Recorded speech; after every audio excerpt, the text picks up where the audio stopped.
CAA citizenship amendment act குடியுரிமை திருத்த சட்டம் மத்தியில் பாஜக ஆட்சிக்கு வந்த பிறகு பல முக்கியமான திருத்தங்களை செஞ்சுட்டு வராங்க, மக்கள் நலனை மட்டும் கருத்தில் கொண்டு.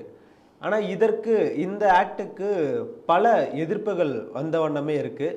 தமிழ்நாட்டில் மட்டும் பார்த்தீங்கன்னா இப்போ ஆளும் அரசாக இருக்கக்கூடிய திமுக இதற்கு எதிர்ப்பு தெரிவிக்கிறது. இதற்கு முன்னாடி ஆட்சியில் இருந்த அதிமுக கூட அவங்க ஆட்சியில் இருக்கும்போது இந்த சட்டத்தை வரவேற்றாங்க. ஆனால் இப்போ இந்த சட்டத்தை அவங்க எதிர்க்கிறாங்க. இப்போ புதுசாக உதிர்த்து இருக்கக்கூடிய இந்த தமிழக வெற்றி கழகம் விஜய் கட்சி அது கூட இதுக்கு எதிர்ப்பு தெரிவித்து இதுக்கு ஒரு அறிக்கை ஒன்று கொடுத்துருக்காங்க. ஸோ பலர் வரவேற்றாலும் சிலர் இதை எதிர்த்து கொண்டே இருக்காங்க. மக்களுக்கு இதை கொஞ்சம் புரியும்படி நீங்கள் சொன்னால் நல்லாயிருக்கும். இந்த சிஏஏ எனப்படக்கூடிய இந்த குடியுரிமை திருத்த சட்டம் ரொம்ப லேட்டாக வந்திருக்கு. ஒரு நல்ல சட்டம் இது. ஒரு 4 ஆண்டுகளுக்கு முன்பாகவே வந்திருக்க வேண்டிய ஒரு நல்ல சட்டம். இப்போ ஏன் இவ்வளோ கடைசி நேரத்தில் கொண்டு வந்திருக்காங்க ஆட்சி முடியும் போது என்று காங்கிரஸுடைய மூத்த செய்தி தொடர்பாளர் ஜெய்ராம் ரமேஷ் சொல்லியிருக்காரு. காங்கிரஸ் கட்சியே தெரியும் நல்ல சட்டம்னு.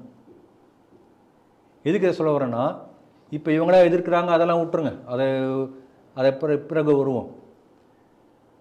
நம்ம நாடு சுதந்திரம் அடைந்த பிறகு 1947 மகாத்மா காந்தி சிஏங்கிற பேர் சொல்லலை.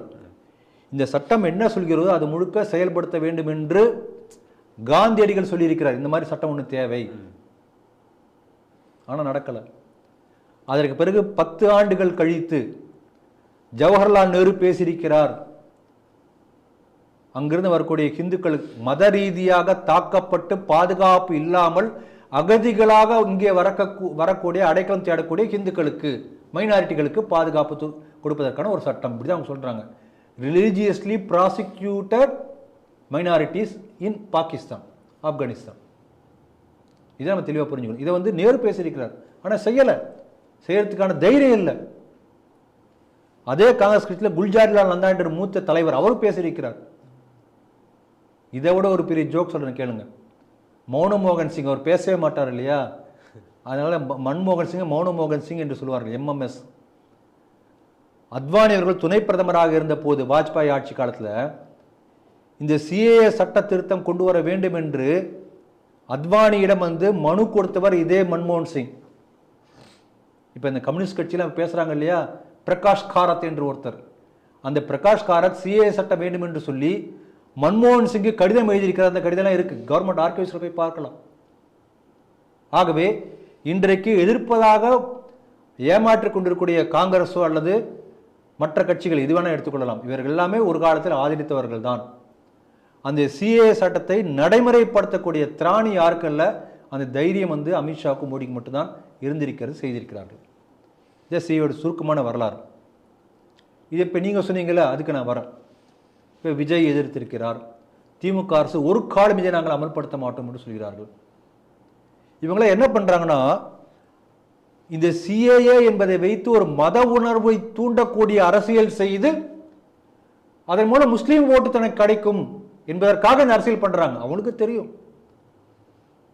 நான் இந்த சிஏஏ பத்தி ஆரம்பத்தில் பெரிய பிரச்சனை வந்தது இல்லையா, ஷாகின் பாக், சென்னையில் ஷாகின் பாக், நெல்லையில் ஷாகின் பாக் எல்லாம் ஆரம்பிச்சு அதோட பிரான்ச் மாதிரி கொண்டு போனாங்க. அப்புறம் கொரோனா நல்ல வேலை அப்படி இருந்து போச்சு. கொரோனா எல்லாம் அடிச்சுட்டு போயிடுச்சு அந்த எதிர்ப்பை.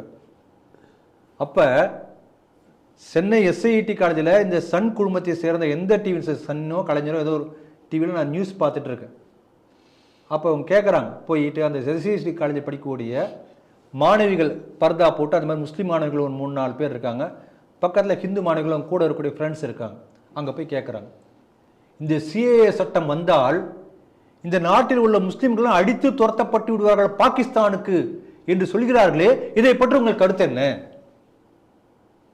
ஹிந்து பெண்கள்கிட்ட நாங்கள் அப்படிப்பட்ட சட்டம் வருவதை அனுமதிக்க விட மாட்டோம். உடனே அது திருப்பி ரீப்ளே பண்றோம். முதல்ல சிஏ சட்டம் அப்படி சொல்லவே இல்லை. ஆனால் அப்படி சொல்வதாக சொல்லி ஒரு கேள்வியை கேட்டு அப்ப எந்த அளவுக்கு ஒரு தவறான ஒரு விஷ பிரச்சாரத்தை பயன்படுத்திருக்காங்க பாருங்க. இவங்களுக்கு ஒரே நோக்கம், ஒரு மத கலவரத்தை ஏற்படுத்தி அதன் மூலமாக முஸ்லீம் ஓட்டை கேட்ச் பண்ணணும், அவ்வளவுதான் நோக்கமே, அவ்வளவுதான். அப்படிப்பட்ட கீழ்த்தரமான மலிவான ஒரு அரசியல் செய்யக்கூடிய கட்சிகள், அது விஜய் கட்சியாக இருந்தாலும் எந்த கட்சியாக இருந்தாலும் சரி, அவைகள் எதிர்க்கும், அவ்வளோதான். அதுக்கு மேலே இது ஒன்றும் பேசுறதுக்கு ஒன்றும் இல்லை. ஏன்னா சிஏ பற்றி ஏற்கனவே சொல்லியிருக்கேன், மத ரீதியாக பாதிக்கப்பட்டு அங்கிருந்து துரத்தப்படுகிறார்கள். துரத்தப்பட்டு இங்கே வந்து குறைஞ்ச 4 வருஷம், இங்கே குறைஞ்ச 5 வருஷம் இருக்கணும், அகதியாக இருக்கணும். அப்படிப்பட்ட மத ரீதியாக பாதிக்கப்பட்ட மைனாரிட்டி, அந்த நாட்டில் மைனாரிட்டி இருக்கக்கூடிய அகதிகள் இங்கே வரும்போது, அது ஜைனா இருக்கலாம், சீக்கா இருக்கலாம், ஹிந்துவாக இருக்கலாம், பார்சியாக இருக்கலாம், கிறிஸ்டினா கூட இருக்கலாம். அப்படி அகதியாக போக்கிடம் இல்லாமல் வர்றாங்க, அவங்களுக்கு பாதுகாப்பு முன்னுரிமை கொடுக்குறோம். அதுதான் சிஏஏ. இப்போ இவங்க எல்லாம் எப்படி பண்ணுறாங்க அந்த சிஏஏ பொறுத்த வரைக்கும்?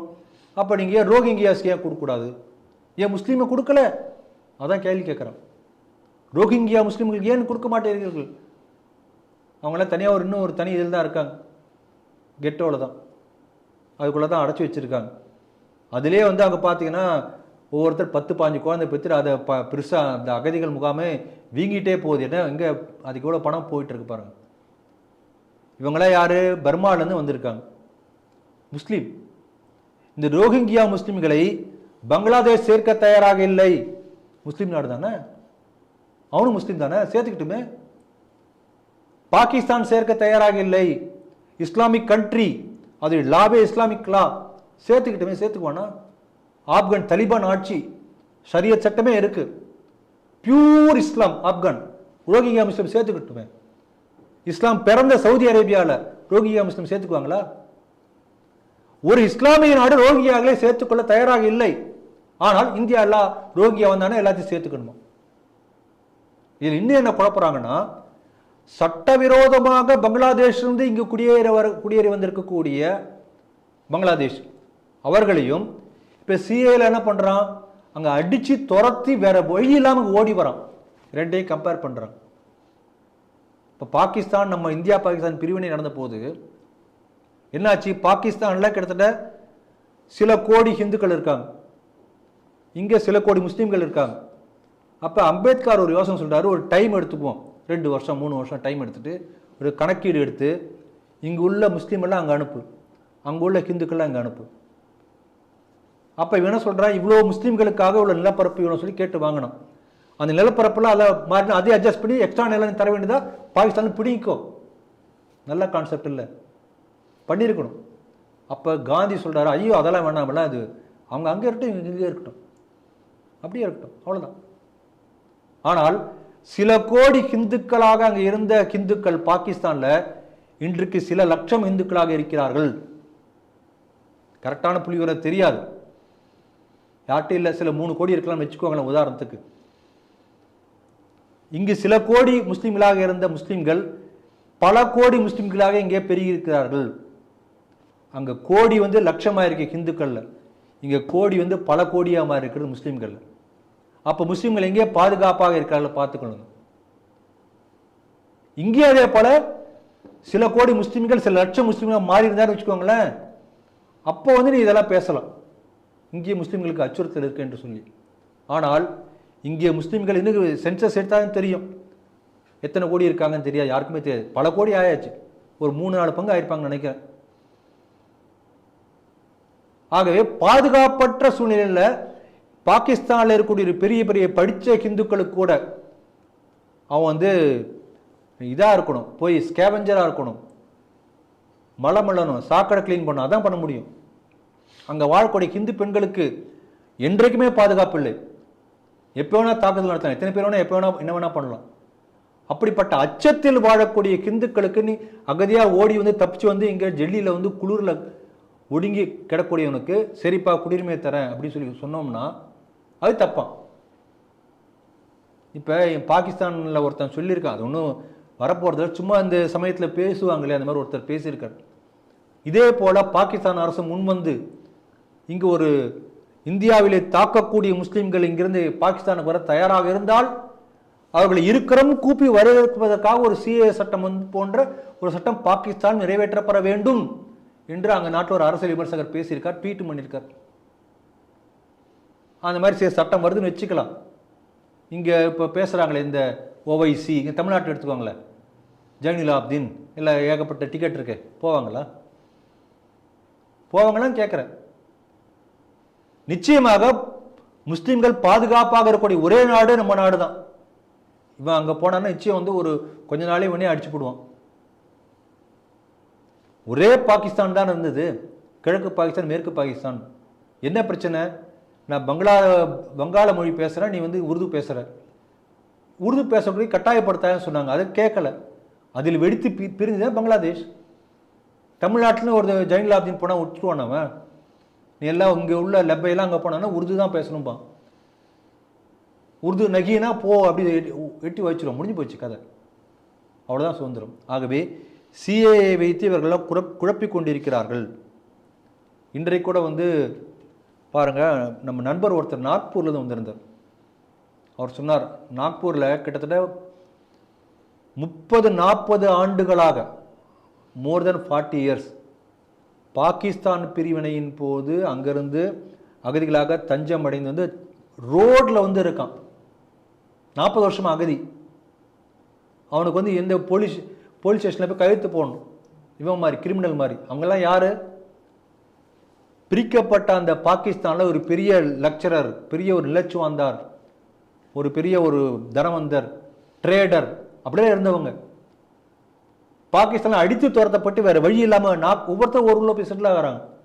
அப்படி நாக்பூரில் வந்து பல ஆயிரம் பேர் அப்படியே ரோட்ல இன்னும் இருக்காங்க, டென்ட் போட்டு இருக்காங்க.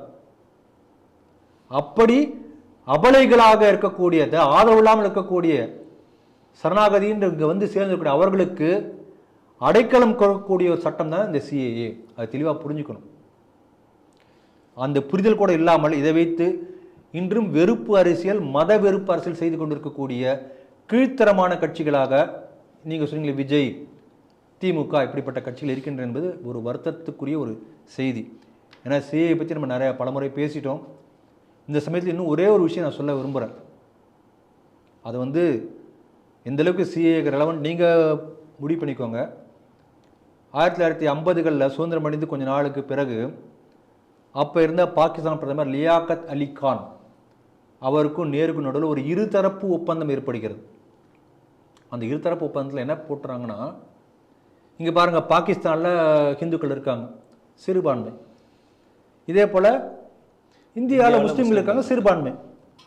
2 பேர் என்ன ஒப்பந்தம் போடுறாங்கன்னா, நான் எங்கள் ஊரில் சிறுபான்மைக்காக சிறப்பு சலுகைகள் கொடுத்து அவர்கள் மத உரிமைப்படி இங்கே அப்படியே வாழ்வதற்கான எல்லா ஏற்பாடுகளும் நான் செய்து தருகிறேன் அப்படின்னு நேரு இங்கே கைத்து போடுறாரு, அங்கே அவர் கைத்து போடுறாரு. மியூச்சுவல் அக்ரிமெண்ட், இருதரப்பு ஒப்பந்தம். இப்போ நீங்கள் வேலைக்கு போயிருன்னு வச்சுக்கோங்களேன், 3 மாதம் முன்னால் நீங்கள் நோட்டீஸ் கொடுக்கணும். கொடுக்காட்டி என்ன அர்த்தம்? 3 மாத சேலரியை நீங்கள் கொடுக்கணும். திடீர்னு நீங்கள் வந்து நிற்கிறேன்னு சொன்னீங்கன்னா, அதே வந்து அவன் வந்து உங்களை திடீர்னு டெர்மினேட் பண்ண என்ன பண்ணணும்? அவன் 3 மாதம் சேலரி கொடுக்கணும். இதான் இருதரப்பு ஒப்பந்தம்னா இதுதான். சரிதானே? சரிதான்.